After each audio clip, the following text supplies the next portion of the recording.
тази връзка ние се противопоставяме на тая въведена такса и искаме да се направи всичко възможно тя да се отмени. Много е интересно защо американските централи АЕС Гълъбово и Контур Глобул, които са големи производители на електрическа енергия, няма да я плащат.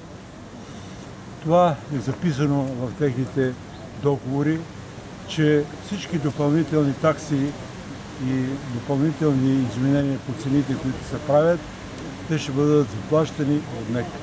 Тази такса не е за стабилизиране на енергетиката, а тя е за покриване на голямата дупка, която в момента е в НЕК.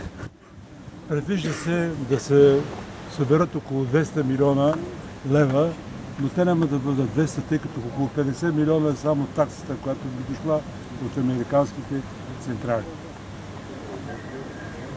Ние ще продължим нашите протести. Днеска